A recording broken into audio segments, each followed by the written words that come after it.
అమ్మ నాయమ్మ గార్డెన్కి స్వాగతం అండి. కొంచెం వెదర్ బాగుంది కదా, ఇప్పుడే కొంచెం ఆకుకూరలు మొదలు పెడదామని చూస్తున్నాను. ఒక్కోటి చూడాలండి. ఇది మెంతులు వేద్దాం అనుకున్నానండి ఒక పాదిలో. ఇవి గోంగూరలండి, గోంగూరలు కూడా వేస్తాను.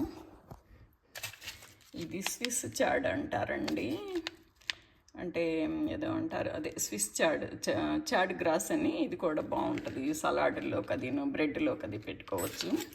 ఇది కూడానండి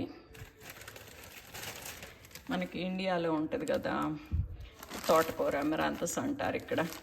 ఇది ఒకటి తీసానండి. ఇది మనకి చుక్కకూర అంటారండి. ఇది కూడా తీసాను కొంచెం వేద్దామని. ఇది ధనియాలండి, ఇవి తీసాను, ఇది కూడా వేద్దామని.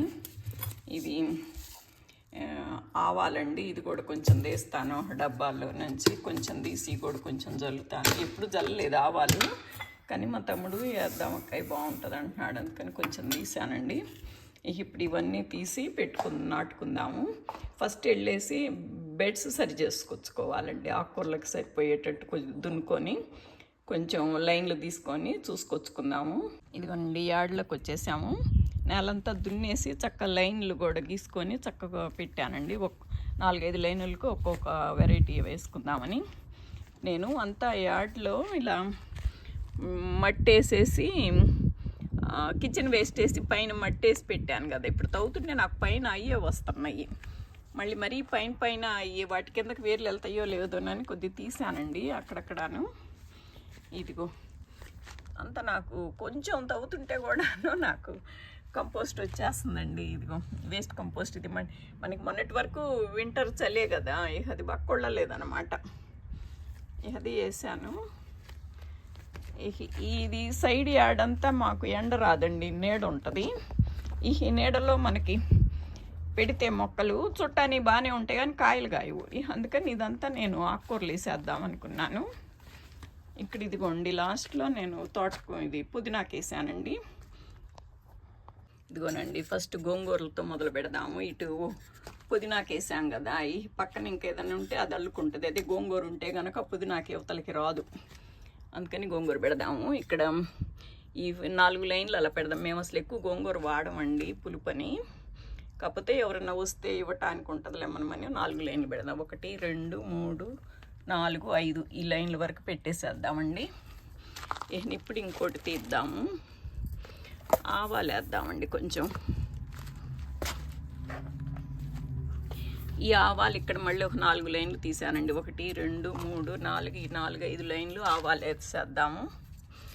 మళ్ళీ ఇక్కడ నుంచి ఇదిగోనండి ఇక్కడ స్విస్ చాడని పెడదామండి. దీనికి అసలు ఎక్కువ అక్కర్లేదండి, 2 మొక్కలు ఉంటే మనకి సరిపోయిద్ది.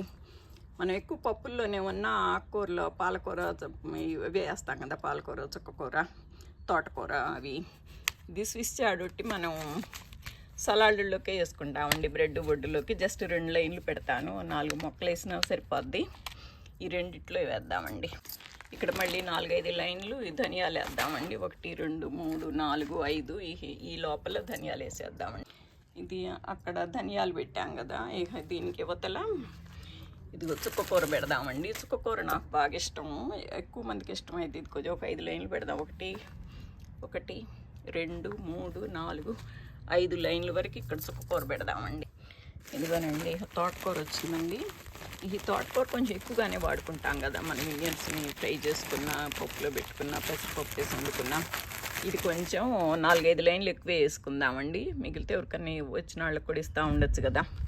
1 2 3 4 5 ఇక్కడ వరకు ఈ లోపలంతా తోటకూర వేసేద్దామండి. ఇదిగోనండి చివరికి మెంతులు వచ్చినాయి. ఈ మెంతులు ఏంటంటే కొద్దిగా నానబెట్టేస్తే బాగుంటుందండి. పైగాను మెంతులకి ఇంత వెడల్పు బెడ్స్ అయితే అవసరం లేదండి. ఇవి అంతా 10-15 రోజుల్లో పీకేసి మనం వాడేసుకుంటాం కదా.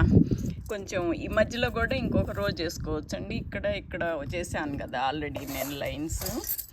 ఈ మధ్యలో కూడా ఇంకో రోజు వేసేసుకొని ఇక్కడ మెంతులు ఎక్కువ వేసేసుకుంటే కనుక 10-15 రోజుల్లో పీకేసుకొని వాడేసుకుంటామండి. మళ్ళీ తరువాత మా తమ్ముడు వాళ్ళ ఇంట్లో పొన్నగంటి కూర ఉంటుంది, అది కూడా తీసుకొచ్చుకుంటాను, అది కూడా పెడతానండి. ఓకేనా? థ్యాంక్ యూ ఫర్ వాచింగ్ అండి. ఇది నా కూరల వరస. ఓకే, మీకు నచ్చితే కనుక ప్లీజ్ షేర్ అండ్ సబ్స్క్రైబ్ అండి. థ్యాంక్ యూ ఫర్ వాచింగ్ అండి. Thank you so much for watching.